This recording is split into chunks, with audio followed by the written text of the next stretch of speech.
Alright, today we're going to be doing power rankings. I'm going to be explaining my choices, and hopefully it'll be quick. So, let's start from the bottom. Number 10, Orlando Boomslangs. I think overall it's a really weak team. You know, things are looking bad when CJ Anderson is your RB2.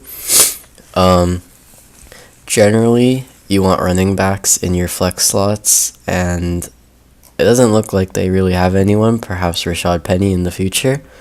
Right now they're starting Des Bryant, but hopefully that will change. The thing is, I don't even see anyone on this bench that would be like, oh, Michael Thomas, obviously.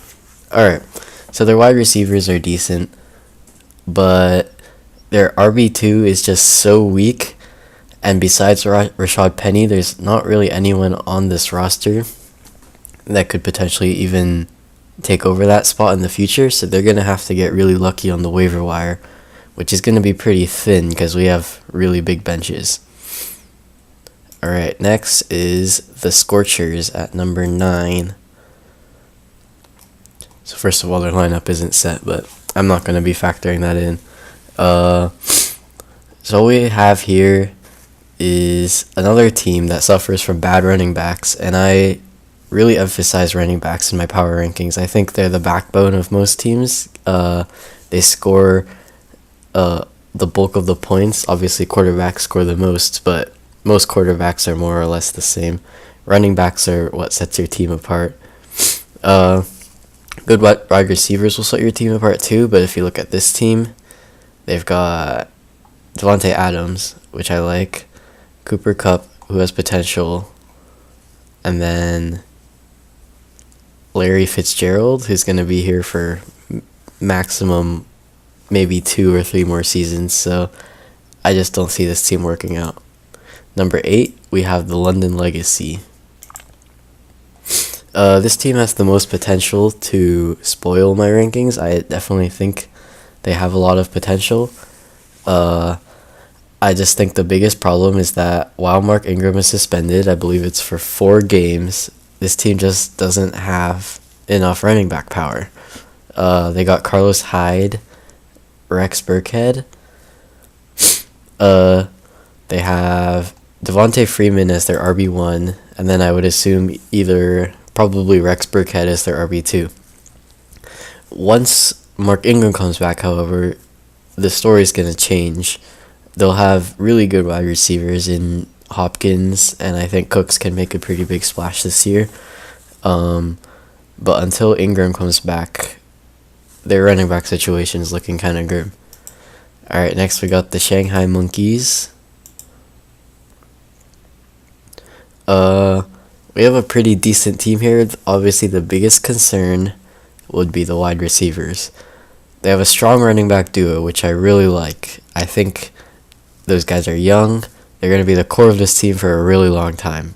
In 5 years' time, they're still going to be playing. I like that.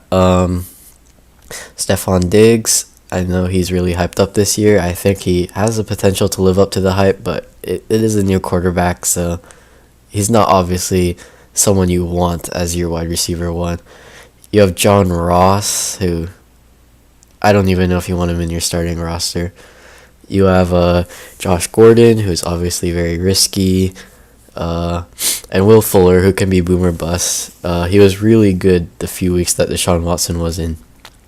So all of Shanghai's wide receivers have lots of potential to do well, but they also could very easily bust, which is why I'm going to put them at 7, but like the Legacy, I think they also have big potential to spoil these rankings. At number 6, we have the Paris Storm.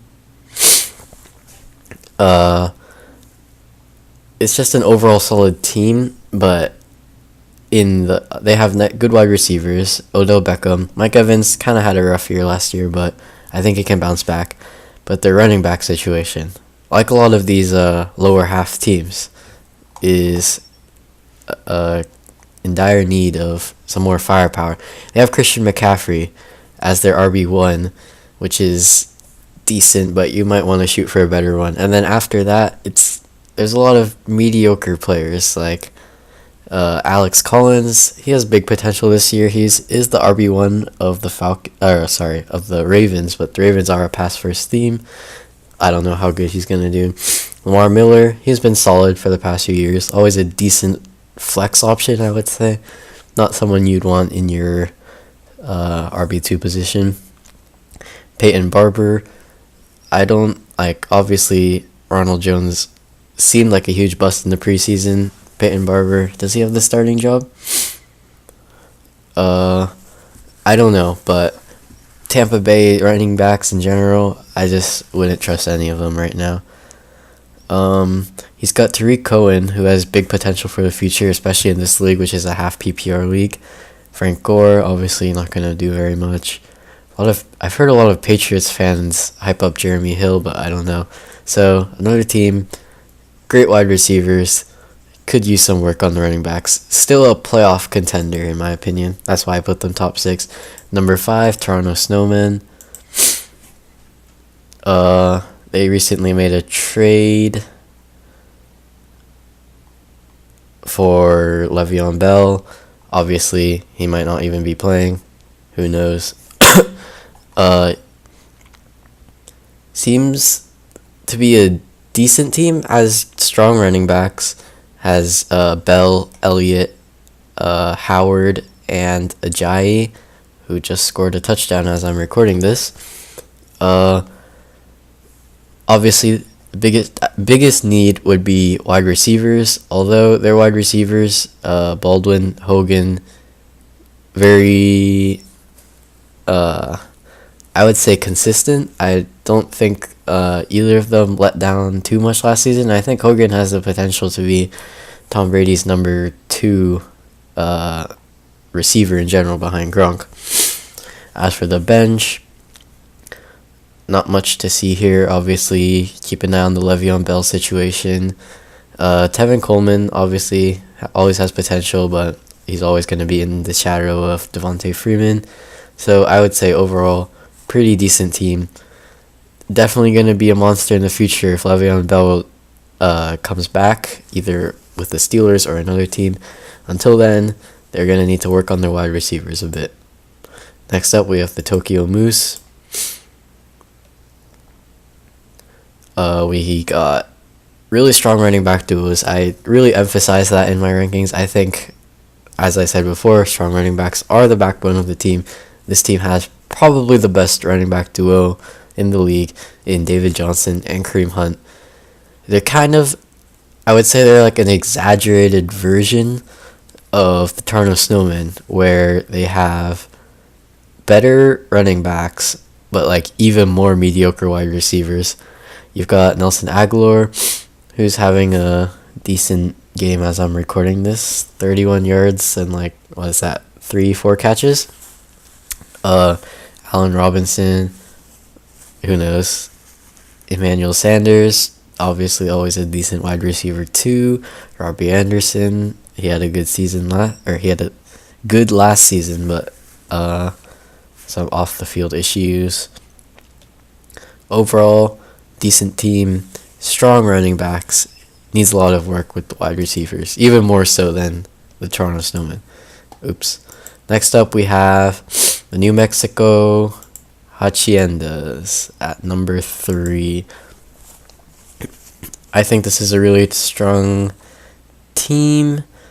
They have a lot of star power in their wide receivers after that big trade with the Snowmen. Now they have T.Y. Hilton, Adam Thielen, Tyreek Hill, and Keenan Allen. Those are 4 top 10 potential wide receivers. They could have 4 wide receiver ones this season. Who knows? They've got James Conner now, which secures the running back situation. You don't really want Bilal Powell as your RB2. So for now, this team's looking set. But if Le'Veon decides to come back, Connor's value will obviously drop. I do see Connor doing good if Le'Veon decides not to go back with the Steelers. Powell, he's never someone you want as your RB2. So this team, really, really good wide receivers. I would say all 4 of their starting wide receivers have potential to be wide receiver ones. Maybe not Thielen. Thielen's like borderline wide receiver 1, wide receiver 2. Obviously, they have top tier in Gronkowski, Russell Wilson, and I don't really care about kickers, but Greg the Leg is pretty good. At number 2, we have the Portland Flexers. Aaron Rodgers, obviously top tier quarterback. Him and Tom Brady are probably the only ones that I would factor into these rankings. I mean, most other quarterbacks tend to score pretty similarly, but those two are like a step above the rest. So, Aaron Rodgers, really, really good running back duo. If Joe Mixon does good this year, this has potential to rival the Moose's running back duo. I really like this. Chris Carson, big potential this year. I'd be worried about Penny, but that's about it. Royce Freeman, obviously an RB1 for the Broncos, which tend to be a run-first team due to their quarterback situations over the years. Yeah, I mean, who knows how? He's a rookie, so you never really know. Amari Cooper, a lot of people like to make fun of his last season. I think it's kind of a fluke with Gruden now. I think he should be fine. Obviously not. I don't think he'll be a wide receiver 1, but maybe I would say a low wide receiver 2. Juju Smith-Schuster, obviously playing second fiddle to Antonio Brown, but he did pretty well for himself last season. Evan Engram, nice young talent, will last a while.